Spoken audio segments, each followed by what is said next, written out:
Ito po ng hapon to 22, ngayon ay 10 sa July, araw po ng Merkulis. Ang ibang lingkod ay dito po sa Pasay Rotunda, no? Dito po yung Top Avenue, ito yung EDSA, sa kabila ay northbound lane, dito ay southbound lane, ito ay papunta ng Quiapo, yun papuntang Baclaran.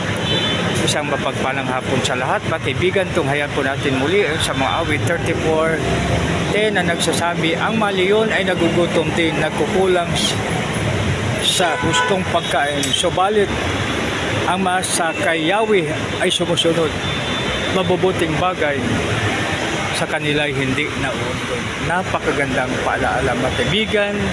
Kaya tayo sumunod tulad nito, pag sumusunod ang mga motorista sa tinatawag na traffic rules and regulation, walang problema.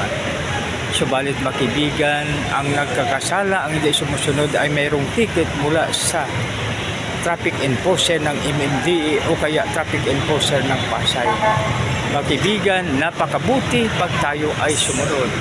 Dahil pag hindi sumunod, naabala ang mga pasahero pag sa mga jeep, mga kaibigan. Kaya napakabuti at napakaganda pag tayo magsunod. Dahil hindi lang tayo ay nakikinabang, kundi pag ikaw ay driver, ang iyong mga pasahero ay nakikinabang din. Isang magandang hapon sa lahat. God bless us all.